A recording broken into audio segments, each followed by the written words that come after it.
What's up, guys? Welcome back to Newswave. So over the last couple of years, there's been a lot of talk around Sony's decline in Japan, and Nintendo, really their dominance continued to grow in that region. Well, now we have some more information that's come out showing sales figures, and it looks like this situation between Nintendo and Sony continues to accelerate. We'll go over that one here today. Also, we're going to be talking about a massive sale that is now live around the Game Awards for all the different consoles, showing some pretty good discounts, and we're also going to be going over a couple of patents around game mechanics from Sony that has people a bit torn. Guys, if you enjoy these videos, make sure that like button helps out a ton. And if you're new here to the Spawn Wave channel, make sure you subscribe down below and ring that notification bell so you can keep up to date with all of the uploads here on the channel. And we're going to start today with the Nintendo Switch OLED, specifically though, the dock that comes with the OLED, because I did see some people who were hopeful that they could just get that dock, but continue to use their current Switch because maybe they are just specifically a docked player.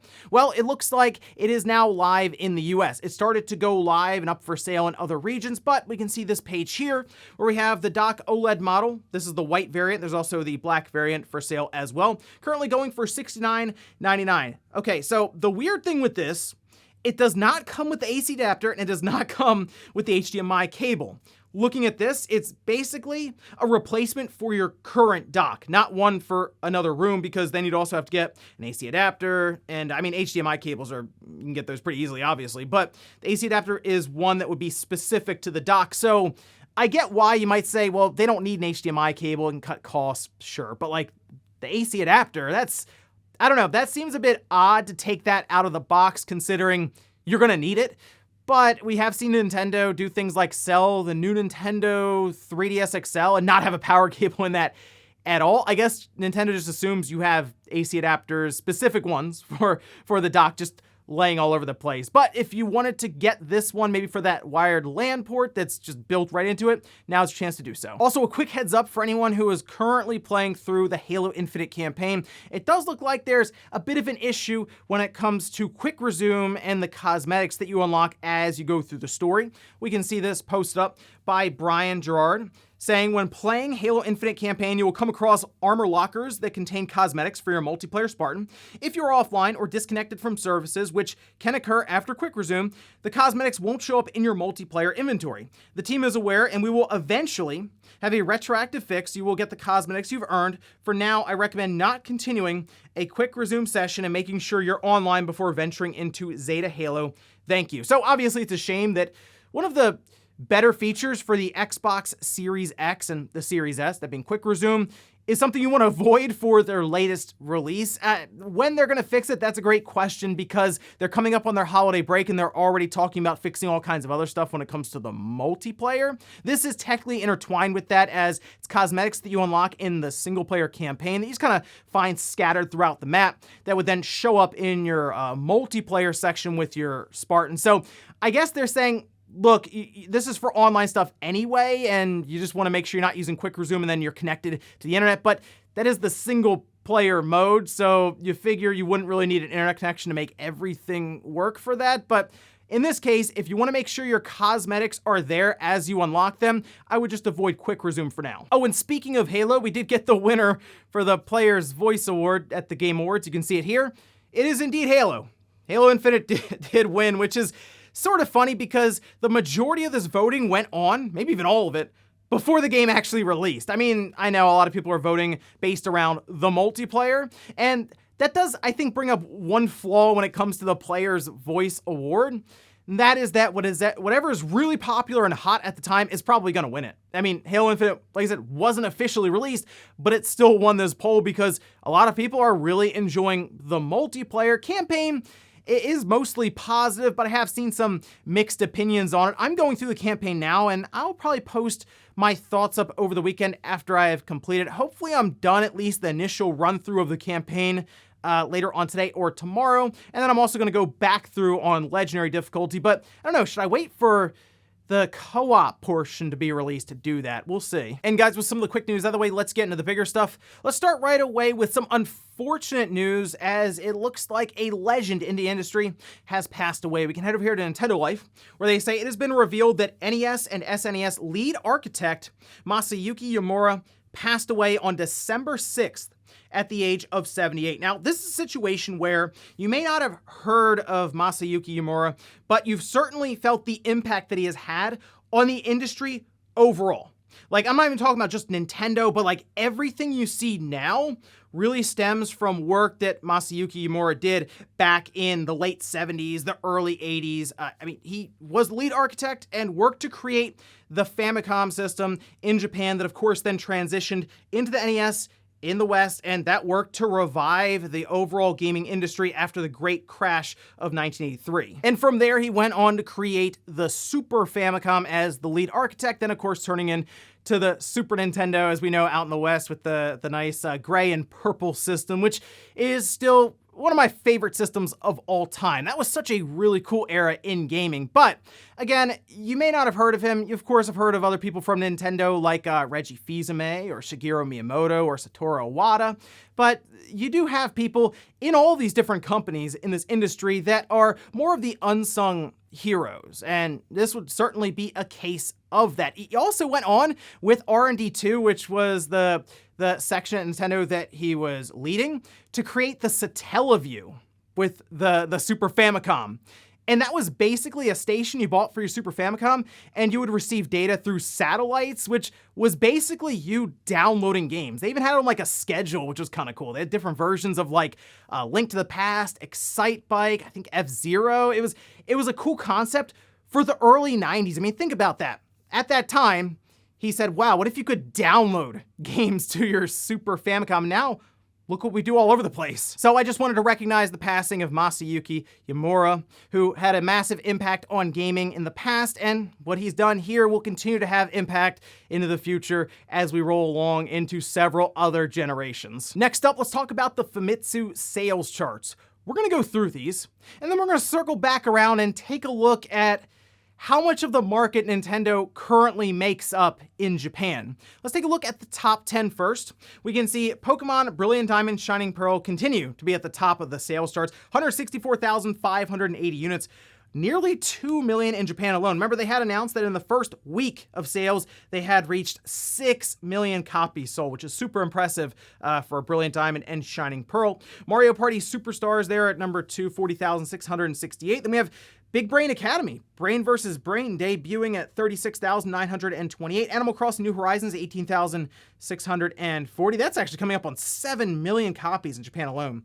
Then we have Minecraft on the Switch, 18,308. Mario Kart 8 Deluxe, Super Smash Bros. Ultimate, Disney Magical World 2, Ring Fit Adventure, and then Pokemon Sword and Shield. So you may have noticed something about the top 10 for the games in terms of sales. They were all Switch games. And then it continues to get more outlandish when you take a look at the console sales. We can see this at the top, the Switch OLED, 99,195, almost 100,000 systems alone sold in Japan last week. Then we have the regular Switch, the red box one, 53,752. And then the Switch Lite, 49,990 units, basically 200,000 Switch systems sold last week.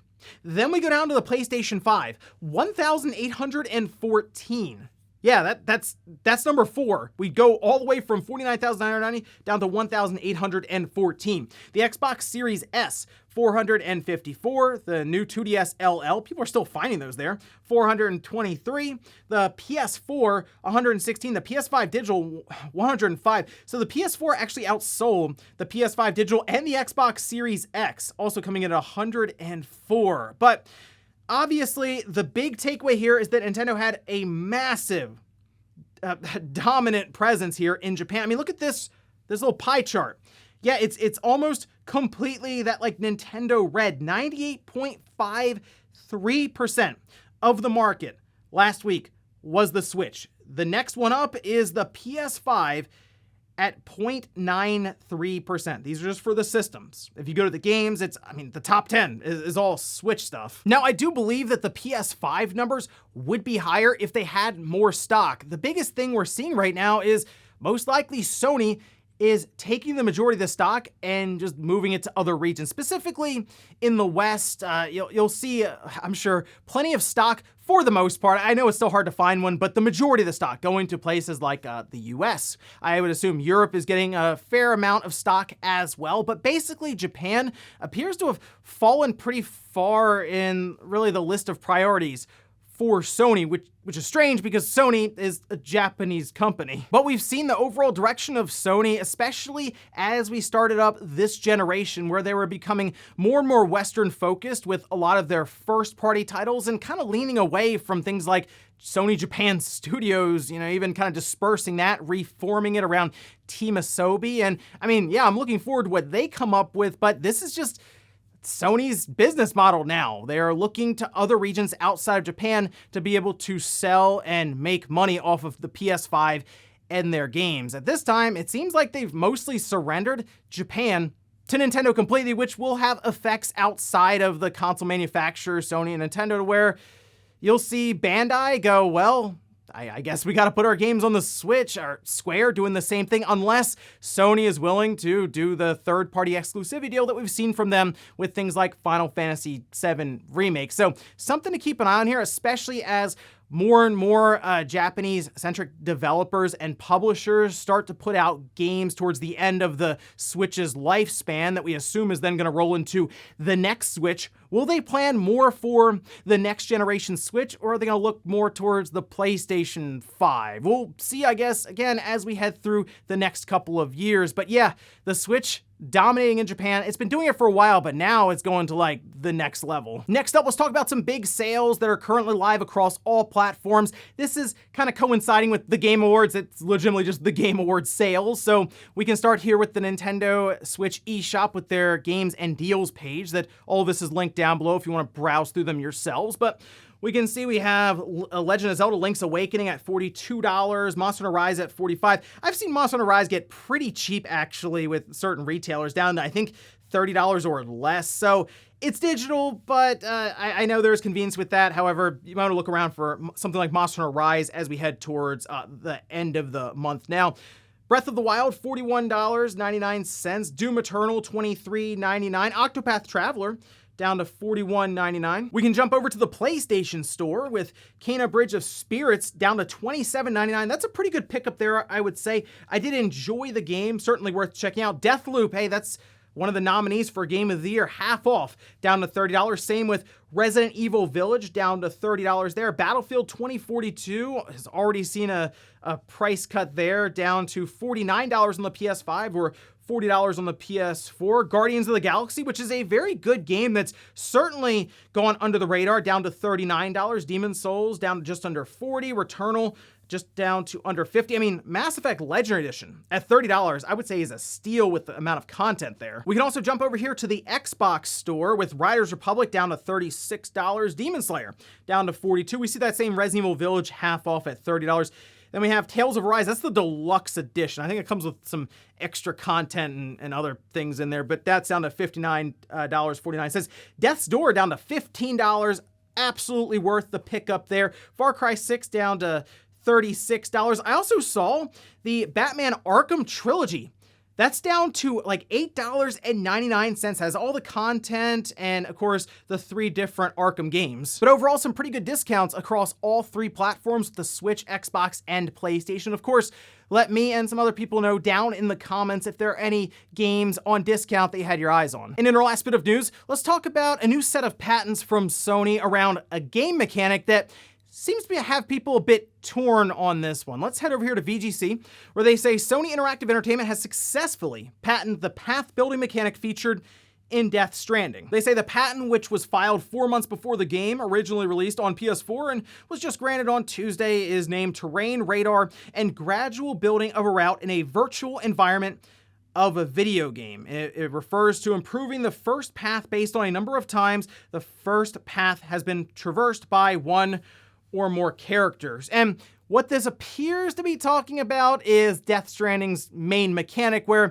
if you've played Death Stranding, as you're going through it, you'll start to notice different things appear in your world, or even a road that you started continues to be built over time. In fact, if you haven't played Death Stranding in a while, log back into it and just see what's changed. It was actually one of the more interesting mechanics that was presented by Kojima, and it wasn't something he was able to describe that well leading up to the game. It was something you had to experience overall. It really was this asymmetric multiplayer working together without directly working alongside of each other, making these strands, as Kojima once again attempted to describe, but had a really hard time doing so without you just playing the game. And it was actually pretty cool, like going through that. I know Death Stranding has its own set of controversies around its gameplay, but that was a cool mechanic that I would love to see explored more across the gaming space.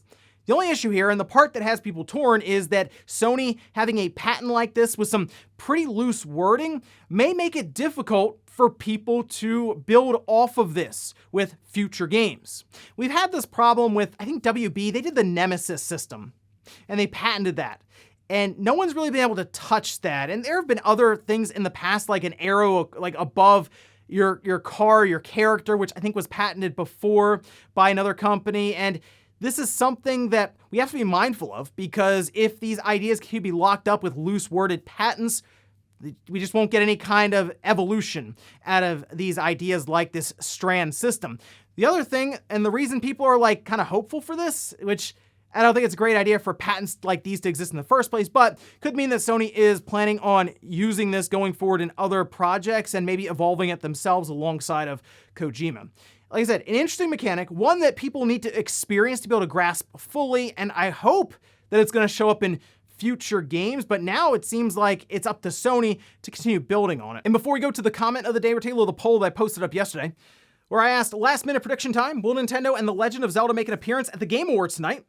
41% said yes, 59% said no, and I'm recording this before the Game Awards because I'm gonna be streaming it here soon, so you tell me if it was there and if this poll was right. Again, I'm not sure. I feel like it won't be there, but now that I've said that, it probably will be there. So we'll see what happens tonight at the Game Awards, or what happened yesterday at the Game Awards. And we'll finish up with the comment of the day as you're seeing here. This is from Paul saying, I'm more interested in your hot takes of the Game Awards than I am for the actual show, and that goes for all the other gaming YouTube channels I follow. While it's great something like the Game Awards exists, I still place more value in what independent content creators have to say than what that corporate thing does. Hey, the Game Awards, for all the criticism and the flack that it gets with Jeff Keighley, I'll admit, he has worked to actually like improve this show going along, to the point where I saw him one night at like 1 a.m. in a Twitter space talking with a bunch of people around improving the show, like actually going to the audience and saying, what would you guys like to see? I've seen him respond to a bunch of people just randomly in threads talking about the Game Awards on Twitter as well. So we, of course, have a lot of opinions around the Game Awards. It's too long, there's too much fluff, there's this in a weird place, but for the most part, Jeff has at least reflected on this and listened to people rather than just block it all out and say, no, this is how the show has to be. Seems pretty open to criticism and trying to be flexible with the entire show. And hey, it does generally provide quite a bit of stuff to at least talk about. So I am happy that the Game Awards exist, because we should have some pretty good announcements, I would say, to talk about over the weekend. And ladies and gentlemen, that's going to be here for Newswave. If you enjoyed this video, guys, hit that like button, it really helps out. If not, hit the dislike. Leave comments down below about everything we talked about here today. Whereas Nintendo's dominance in Japan, Sony's decline, and I guess their strategy now with the PS5 generation to focus more outside of Japan. And also, what about the big sale going on right now at the Game Awards? Of course, leave some suggestions down below. And then basically the strand system, or the idea around it being patented by Sony. Do you think they're going to continue to use it and evolve it, or do you think this is legitimately just them kind of tucking it away for now, protecting it with a pen? Thanks guys for watching. Have a great weekend. I'll see you back here Monday morning, 8 a.m. Eastern time for Newswave.